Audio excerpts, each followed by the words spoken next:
တို့ဒီကနေ့ကျောင်းစုံကြီးပွဲလေးအတွက်ကတော့ကိုကျော်မင်းတယောက်တည်းကိုပဲတိတက်ငှားလိုက်ပြီကိုကျော်မင်းတယောက်တည်းကိုပဲတိတက်ငှားလိုက်ပြီကိုကျော်မင်းတယောက်တည်းကိုပဲတိတက်ငှားလိုက်ပြီကိုကျော်မင်းတယောက်တည်းကိုပဲတိတက်ငှားလိုက်ပြီကိုကျော်မင်းတယောက်တည်းကိုပဲတိတက်ငှားလိုက်ပြီကိုကျော်မင်းကိုကတက်တယ်လောက်ပဲထင်ထားရင်တော့မှားသွားပြီကိုကျော်မင်းတယောက်တည်းကိုပဲတိတက်ငှားလိုက်ပြီကိုကျော်မင်းတယောက်တည်းကိုပဲတိတက်ငှားလိုက်ပြီကိုကျော်မင်းတယောက်တည်းကိုပဲတိတက်ငှားလိုက်ပြီကိုကျော်မင်းတယောက်တည်းကိုပဲတိတက်ငှားလိုက်ပြီကျွန်တော်တို့မြင်တွေ့နေရတဲ့အတိုင်းပဲကနေချော်လိမ့်ရင်တော့မှကိုကျော်မင်းအနေနဲ့ပညာနဲ့ပဲထိန်းသွားတာပဲဖြစ်ပါတယ်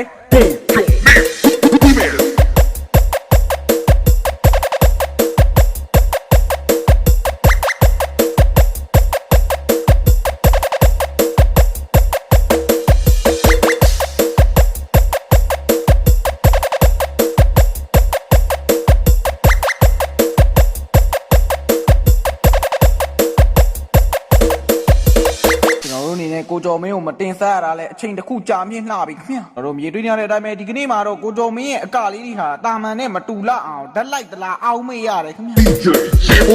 တာမန်နဲ့မတူလအောင်ဓာတ်လိုက်သလားအောင်းမေးရတယ်တာမန်နဲ့မတူလအောင်ဓာတ်လိုက်သလားအောင်းမေးရတယ်တာမန်နဲ့မတူလအောင်ဓာတ်လိုက်သလားအောင်းမေးရတယ်တာမန်နဲ့မတူလအောင်ဓာတ်လိုက်သလားအောင်းမေးရတယ်တာမန်နဲ့မတူလအောင်ဓာတ်လိုက်သလားအောင်းမေးရတယ်တာမန်နဲ့မတူလအောင်ဓာတ်လိုက်သလားအောင်းမေးရတယ်တာမန်နဲ့မတူလအောင်ဓာတ်လိုက်သလားအောင်းမေးရတယ်တာမန်နဲ့မတူလအောင်ဓာတ်လိုက်သလားအောင်းမေးရတယ်ကိုကျော်မင်းတယောက်တည်းကိုပဲတိတက်ငှားလိုက်ပြီကိုကျော်မင်းတယောက်တည်းကိုပဲတိတက်ငှားလိုက်ပြီကိုကျော်မင်းတယောက်တည်းကိုပဲတိတက်ငှားလိုက်ပြီကိုကျော်မင်းတယောက်တည်းကိုပဲတိတက်ငှားလိုက်ပြီကိုကျော်မင်းကိုကတက်တယ်လောက်ပဲထင်ထားရင်တော့မှားသွားပြီကိုကျော်မင်းတယောက်တည်းကိုပဲတိတက်ငှားလိုက်ပြီကိုကျော်မင်းတယောက်တည်းကိုပဲတိတက်ငှားလိုက်ပြီကိုကျော်မင်းတယောက်တည်းကိုပဲတိတက်ငှားလိုက်ပြီကိုကျော်မင်းတယောက်တည်းကိုပဲတိတက်ငှားလိုက်ပြီ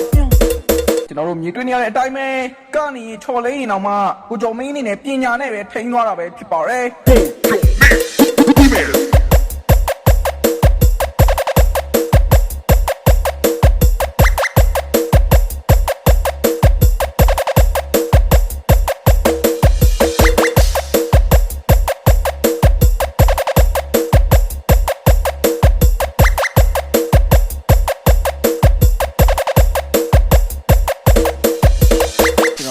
ကိုကျော်မင်းကိုမတင်ဆက်ရတာလဲအချိန်တစ်ခုကြာမြင့်လှပြီခင်ဗျာတို့မြေတွေ့နေရတဲ့အတိုင်းပဲဒီကနေ့မှာတော့ကိုကျော်မင်းရဲ့အကလေးတွေဟာတာမန်နဲ့မတူလအောင်ဓာတ်လိုက်သလားအောင်းမေးရတယ်ခင်ဗျာတာမန်နဲ့မတူလအောင်ဓာတ်လိုက်သလားအောင်းမေးရတယ်တာမန်နဲ့မတူလအောင်ဓာတ်လိုက်သလားအောင်းမေးရတယ်တာမန်နဲ့မတူလအောင်ဓာတ်လိုက်သလားအောင်းမေးရတယ်တာမန်နဲ့မတူလအောင်ဓာတ်လိုက်သလားအောင်းမေးရတယ်တာမန်နဲ့မတူလအောင်ဓာတ်လိုက်သလားအောင်းမေးရတယ်တာမန်နဲ့မတူလအောင်ဓာတ်လိုက်သလားအောင်းမေးရတယ်တာမန်နဲ့မတူလအောင်ဓာတ်လိုက်သလားအောင်းမေးရတယ်တာမန်နဲ့မတူလအောင်ဓာတ်လိုက်သလားအောင်းမေးရတယ်